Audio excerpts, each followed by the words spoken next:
Book माई show juke box presents, जरा खौफ से सुनो। क्या मुझे मौत से डर लगता है?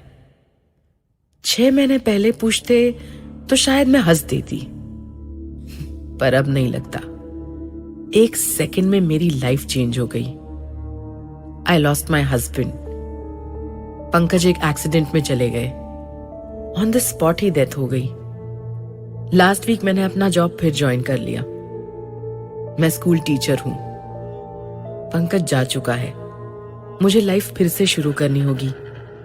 पंकज के बिना रहने की आदत डालनी होगी। यही सब सोचते हुए मैं अपने बेड पे लेटी हुई थी। सुबह 6 बजे उठ के स्कूल जाना था। फैमिली, फ्रेंड्स सबको भेज दिया था। उनकी और सिंपैथी मिलती तो शायद मैं बेयर नहीं कर पाती। बस अब ठीक से नींद नहीं आती। कभी तो सारी रात जागती हूं और कभी कभी सो भी जाती हूं तो जग जाती हूं। शायद अभी भी लगता है पंकज सिर्फ लेट हो गया है, अभी आ जाएगा। ये कैसी आवाज थी? मैं चौंक कर उठ गई। ऐसा लगा जैसे किसी ने मेन डोर खोला हो।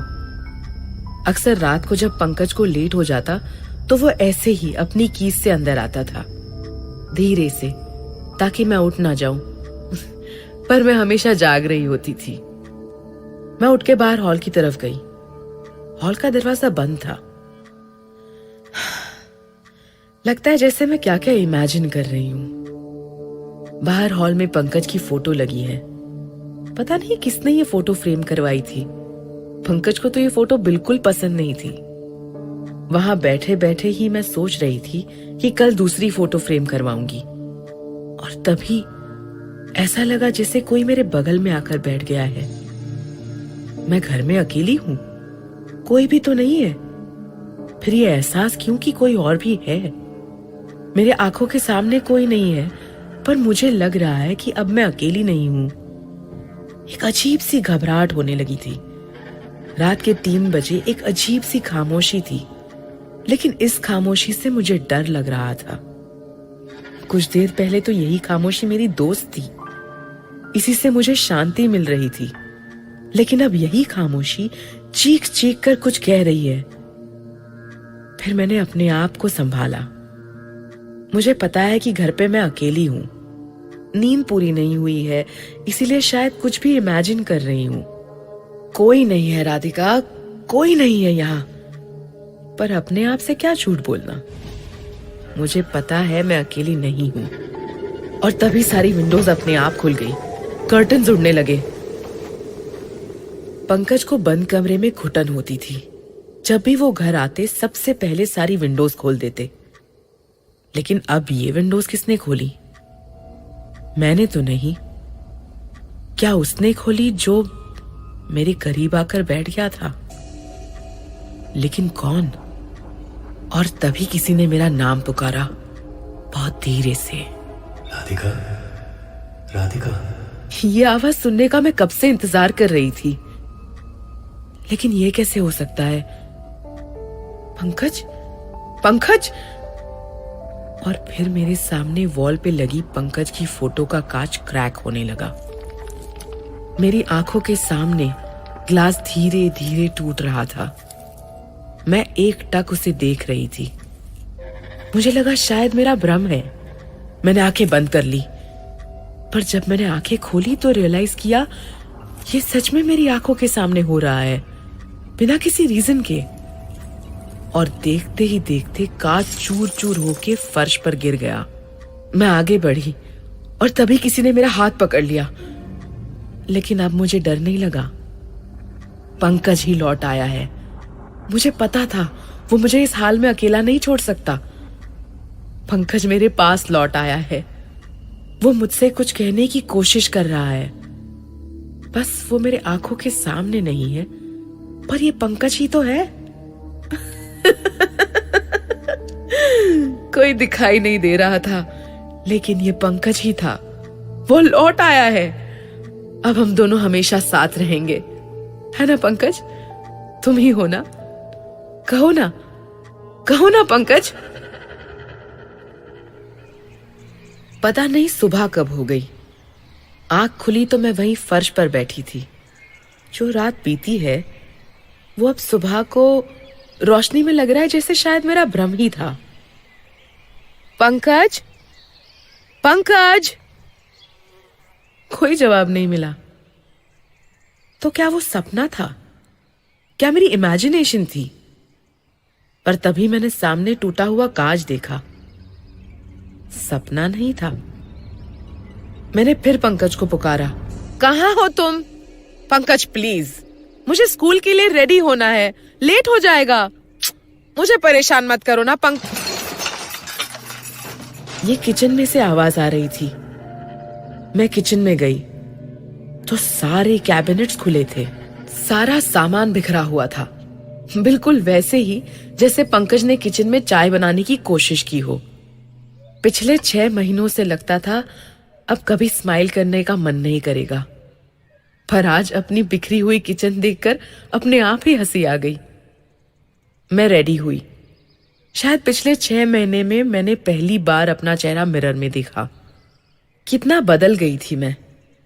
मैंने गले में दुपट्टा डाला, बैग उठा के जाने ही वाली थी कि ऐसा लगा किसी ने मेरा दुपट्टा पकड़ लिया हो।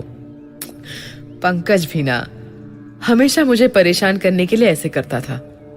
प्लीज पंकज, मैं आफ्टरनून तक लौट आऊंगी।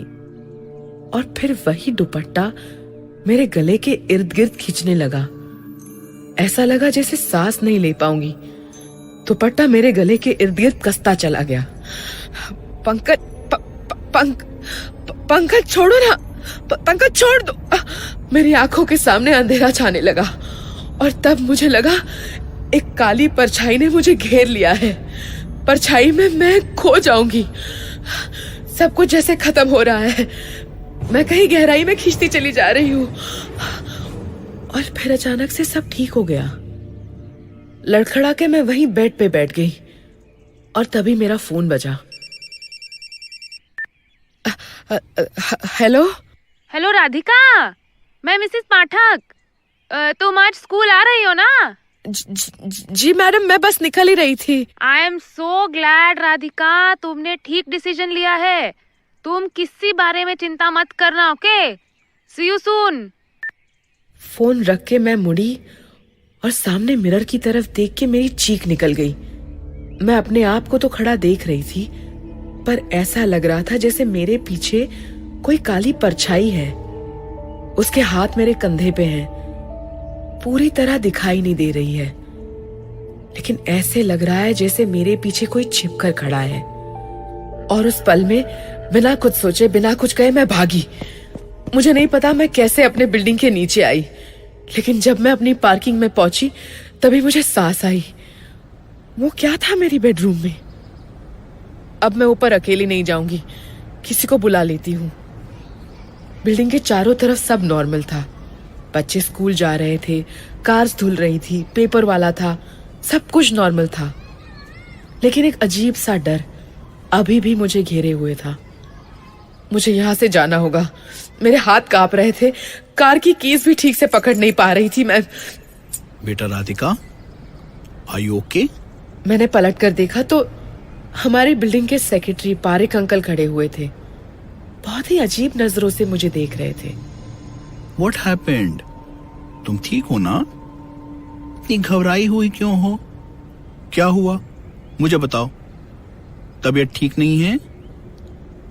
कहीं जा रही हो? अंकल, मैं ठीक हूँ, स्कूल जा रही हूँ। मुझे समझ नहीं आया क्या कहूँ। कैसे उन्हें बताऊं कि मेरे साथ अभी क्या हुआ था? क्या उनसे कहूं कि पंकज लौट आया है, या फिर उन्हें बताऊं कि अभी एक काली परछाई उनके पीछे खड़ी है जो मुझे दिख रही है। वही काली परछाई जो अभी मेरे घर में थी, वो मेरी तरफ बढ़ रही है दबे कदमों से। मुझे पता है वो परछाई क्या चाहती है। उसके हाथ मेरे गले की तरफ बढ़ रहे हैं। राधिका, राधिका क्या हुआ? वो ऐसा क्या देख रही हो? वो आपके पीछे, आपके पीछे।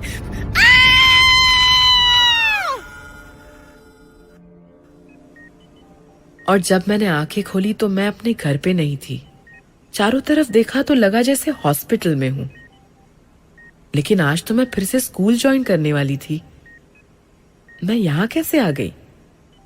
मैंने उठने की कोशिश की। राधिका, ठीक हो ना? पानी पियोगी? मैंने देखा मेरी दोस्त तानिया वहां बैठी है। क्या हुआ था तानिया?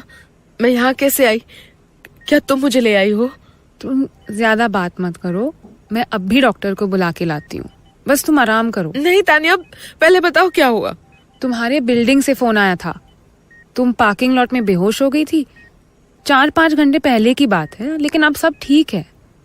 शायद तुम्हें बहुत स्ट्रेस है, लेकिन don't worry, you will get better soon. मैं अब भी डॉक्टर को इन्फॉर्म करके आती हूँ। मुझे पता था कि तानिया मुझसे बात कर रही है, लेकिन मेरी आंखें तो कमरे की चारों तरफ थीं। मुझे ऐसे लग रहा था जैसे कोई मुझे घूर रहा है, और ऐसी नफरत से घूर रहा था कि उसकी नजर से मेरा खून जम रहा है। लेकिन कोई दिखाई नहीं दे रहा। लेकिन कोई था, कोई है इस कमरे में। राधिका क्या हुआ है? इतना घबरा क्यों रही हो? सब ठीक हो जाएगा। मैं हूं ना यहाँ। तुम्हारे पेरेंट्स भी आ रहे हैं शाम तक। डोंट वरी, हम सब तुम्हारे साथ हैं। You are not alone in this. Tania please मुझे अकेले छोड़ के मत जाओ। वो क्या हुआ राधिका? इतना डर किस लिए? तानिया वो चारों तरफ है। कौन? किसकी बात कर रही हो? एक काली परछाई है तानिया, वो मुझे मारना चाहती है। राधिका क्या कह रही हो? देखो, तुम परेशान मत हो, मैं अब भी डॉक्टर को बुला के लाती हूँ। मैं सच कह रही हूँ तानिया। मुझे लगा पंकज लौट आया है, लेकिन पंकज मुझे मारना क्यों चाहता है? पंकज तो कभी मेरा बुरा नहीं चाह सकता। मुझे बहुत डर लग रहा है तानिया, मुझे बहुत डर लग रहा है। Please please. और मेरी आंखें फिर बंद होने लगी। मेरी आंखों के सामने सब धुंधला होने लगा। हॉस्पिटल का वो कमरा, ऐसे लगा जैसे धीरे धीरे सब मिटने लगा है। और मुझे लगा जैसे मैं एक अंधे काले घुप कुएं में गिर रही हूं। कोई मुझे नीचे की तरफ खींच रहा है। चारों तरफ सिर्फ काला अंधेरा है। ऐसे लगा जैसे कोई मुझे पुकार रहा है। राधिका, राधिका। पंकज? हाँ राधिका, मैं ही हूं। तुम डरो मत, तुम्हारे साथ ये जो भी हो रहा है ये बहुत जल्दी खत्म हो जाएगा। आई एम सॉरी राधिका, तुम्हें मेरी गलती की सजा मिल रही है। पंकज लेकिन तुम कहाँ हो? मैं सिर्फ इतना कहने आया था कि डरो मत Radhika, it's going to be okay. वो एक्सीडेंट मेरी गलती से हुआ था। मेरी कार जिस बाइक से टकराई थी, उस पर जो लड़का था वो सिर्फ 21 साल का था। उसने हेलमेट भी नहीं पहना था। पूरी सड़क उसके खून से लाल हो गई थी। अब तुम्हें मेरी गलती की सजा मिल रही है। I am sorry Radhika, I am really sorry. Pankaj.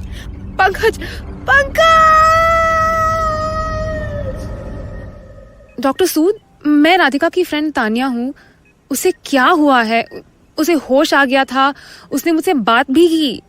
कह रही थी कि कोई उसे मारना चाहता है। Doctor, I mean I don't understand this. Can you please उनके पेरेंट्स को इन्फॉर्म कर दीजिए। I have some bad news. Radhika coma में चली गई है। हम टेस्ट कर रहे हैं, लेकिन अभी तक कुछ क्लियर नहीं हुआ है। जब इन्हें हॉस्पिटल लाया गया था तब सिम्टम्स नर्वस ब्रेकडाउन के थे, लेकिन अब क्या? शी विल बी फाइन सून, है ना? कैसे बताऊं, मुझे तो समझ नहीं आ रहा। आई मीन ये कैसे पॉसिबल है? पंकज को मरे 6 महीने हो गए हैं। पंकज की डेथ के बाद भी एक बार राधिका हैड अ ब्रेकडाउन। तब मैंने ही सारे टेस्ट रन कराए थे, लेकिन आई एम श्योर वो प्रेग्नेंट नहीं थी, वरना टेस्ट से पता चल जाता। क्या मतलब आपका? हाँ, राधिका प्रेग्नेंट है। उसके पेट में एक बच्चा पल रहा है। Till Death Do Us Part was written by Isha Sharma and Satyam Tripathi. Directed by Satyam Tripathi, with performances by Trupti Khamkar, Karthik Sitaraman, Omi Joshi, and Veera Saxena. Come back next week for another horrifying story called 1979, exclusively on Book My Show Jukebox.